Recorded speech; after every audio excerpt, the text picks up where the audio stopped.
What about my love? Wasn't it enough? Just let me know so I can Second thing that got voted on is more so right in the wheelhouse, and this has been long overdue. Rule number 2 relaxes the restrictions of analysts in their ability to instruct student athletes. The change will be effective immediately. Moving forward, any staff member may provide technical and tactical instruction to student athletes during practice and competition, said the NCAA. Former Alabama football coach Nick Saban was notorious for keeping a deep roster of analysts. However, they weren't allowed to coach the student athletes on the field during practices and games. The new rule will enable more hands-on instruction and benefit the programs with larger staffs. I love it. So it's big. It's huge. It's like you don't have to give a title to other coaches. So outside of the players getting the instruction, right?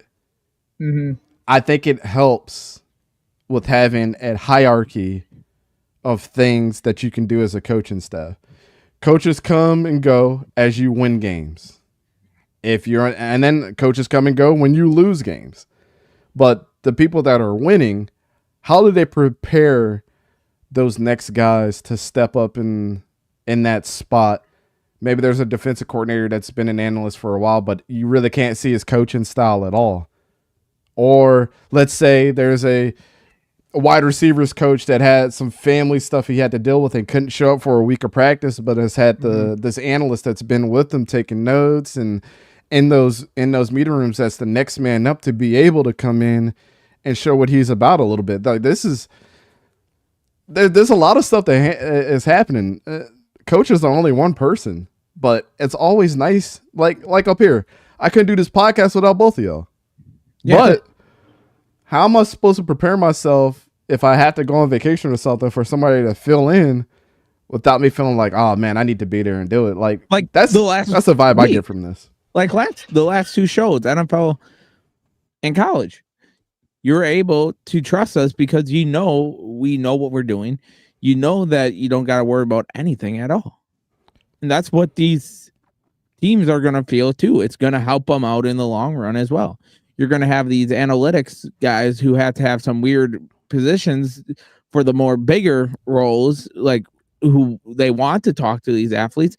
Now you don't even have to have weird like coaching roles just to try and manipulate the rule.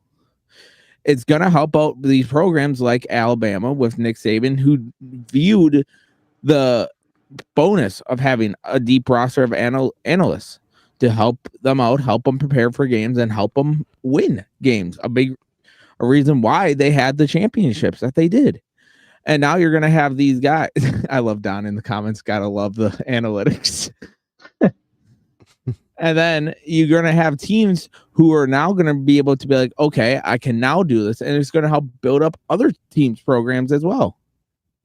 And you also look at like some programs like, the Alabamas, and I'm going to use Texas A&M as an example. Like they're going to be able to like sign overqualified people for these analyst roles. I know 𝗕𝘂𝘀𝗶𝗲𝘀𝗀 has a lot of ties like to A&M, right? And he has been an analyst or an advisor for the football team in previous years. Well, now suddenly, 𝗕𝘂𝘀𝗀𝘀𝗀 with like his NFL ties and experience, he's now someone who can give hands-on coaching to a player, right? You look back at Texas a few years ago when they had Gary Patterson straight off of his tenure at TCU. You get one of the best defensive minds in all of college football, right? And Gary Patterson on your staff as a special assistant to the head coach. That is the exact title he had. I know because I applied for it too. Didn't get it.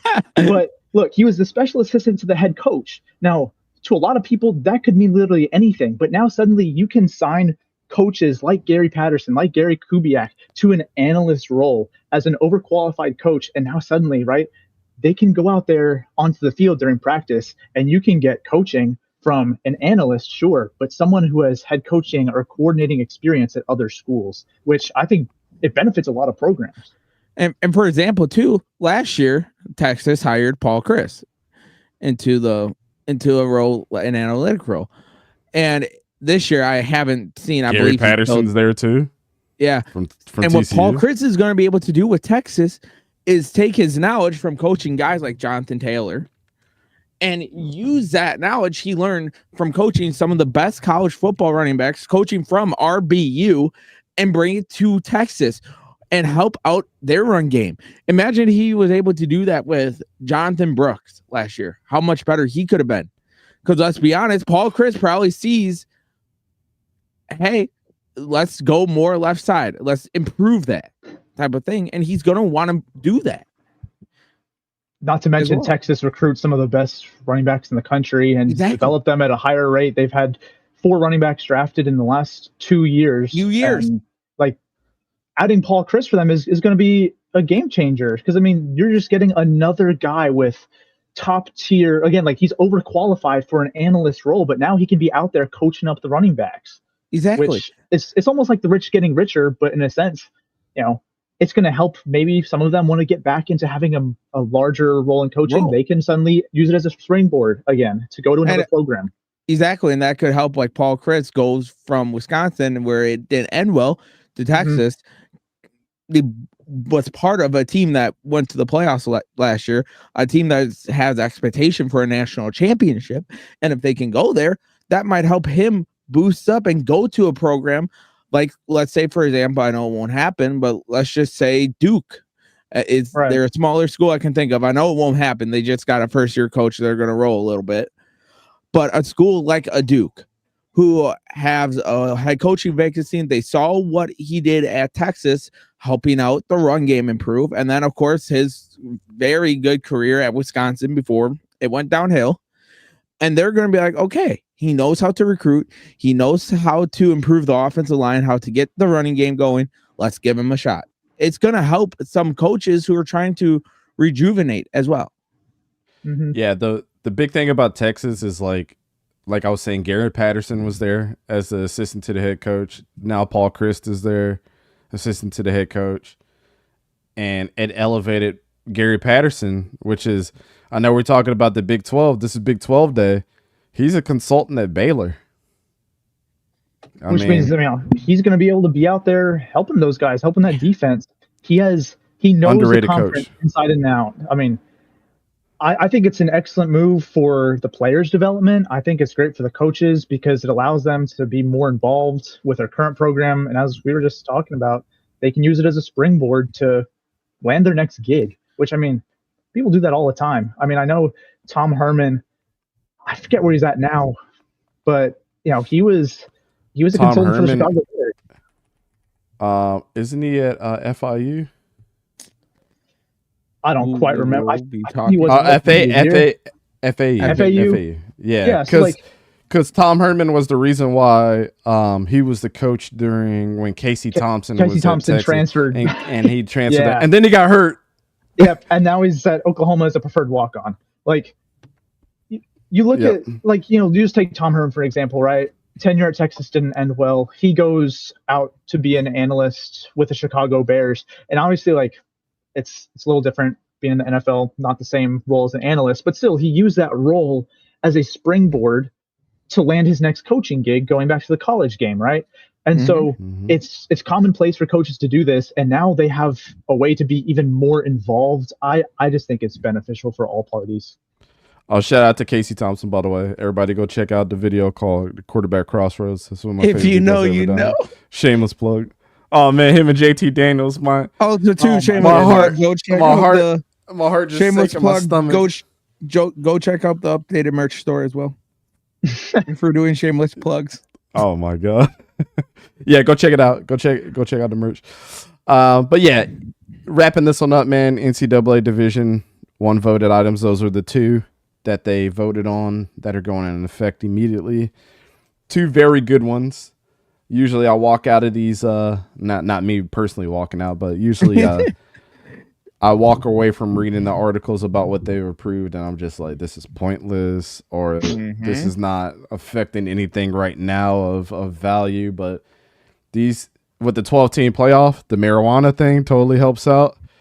And this is, I mean, both of these things change the trajectory. And not only do we have that, We got microphones in the helmets now. Yep. Our They're taking a lot headsets. of off season to almost That happened from I move believe towards a what couple. the NFL did. You know, they Well, have, they're trying to. No, you go ahead. No, I was saying they're trying to close the loop as fast as possible of any. The Florida State thing really screwed them up.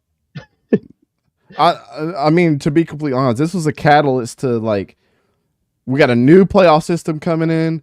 We can't screw this up.